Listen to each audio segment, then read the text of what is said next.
Okay, I join you from the beautiful Winthrop Rockefeller Institute, where we're going to be talking today about some upcoming summits that we might have.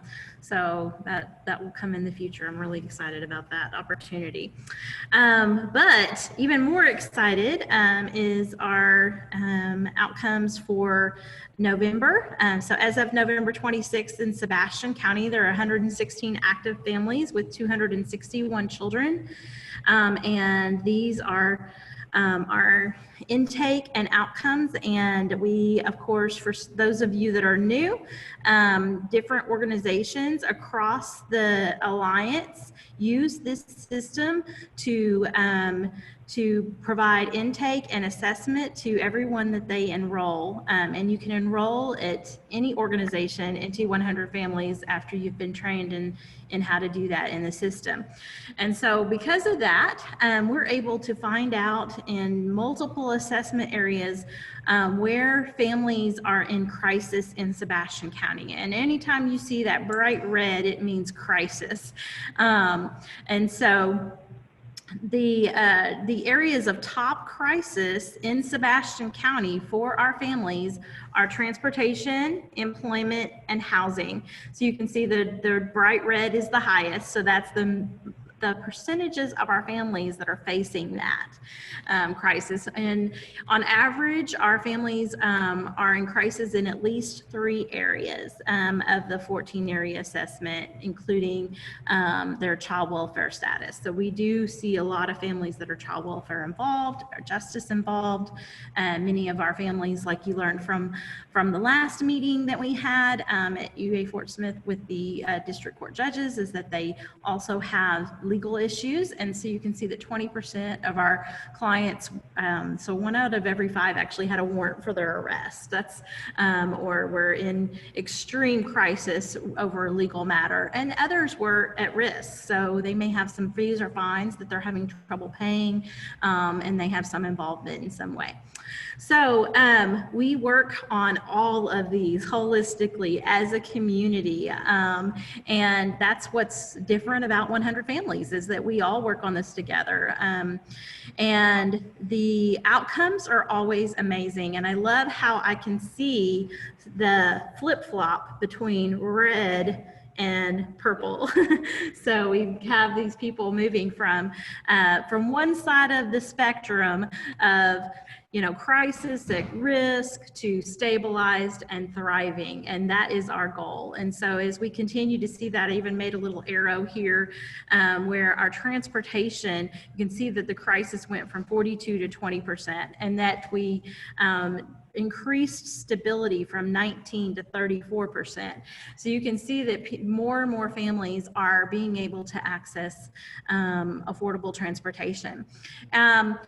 Employment has not recovered from COVID for Sebastian County. Our outcome data pre-COVID was that the majority of our families were employed stably, and you can see that that still has not occurred.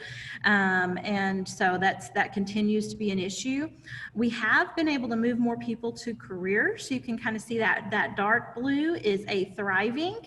And so that's exciting that although we can't seem to get everybody employed, we are at least getting people to higher wages that are full-time and some with benefits. So that is a good thing that has been happening through the work we're doing. Education has been working out well because we have seen families moving forward in their education. Recovery, you can see that 19% or 1 out of every 5 were actively using drugs when they walked into the office in which they enrolled into 100 Families, and that lowers immediately because we connect them to resources and they start attending counseling and recovery classes, things like that, to help them. And then it takes a little bit longer, of course, to get stabilized or thriving, as we have specific definitions for all of these that include the length of time since they last used. You can see that food crisis is something we can immediately make a big difference in. And that's because 21%, it's typically about 1 out of every 4, but you can see it's a little bit lower this time. But typically about 1 out of every 4 in Sebastian County of our families come in and do not have income and do not have food stamps. So they are, obviously struggling in the area of food. And we're able to get that lower just because we get them connected to the benefits in which they qualify for. So it's really amazing how these things can happen. You can look at the housing one as well, but I'm going to have a slide just about it because I think it's so exciting. The percentage of stable and thriving families increase. So that blue and the purple together is what I'm talking about happened here. Is transportation went from 39% of our families being blue or purple, being thriving or stable, to 57%. So that's a big jump. Education, 52 to 69%. And then also you'll see that the percentage of families in crisis decreased because of our community collaboration and what the organizations are doing. All of you are doing this work. Food crisis went down from 21% to 8%. And the legal crisis went down from 20% to 9%. So that's people getting those, able to get the warrants removed so that they can and get a new court date and get into alternative sentencing or whatever it may be, so that they're not in a legal crisis.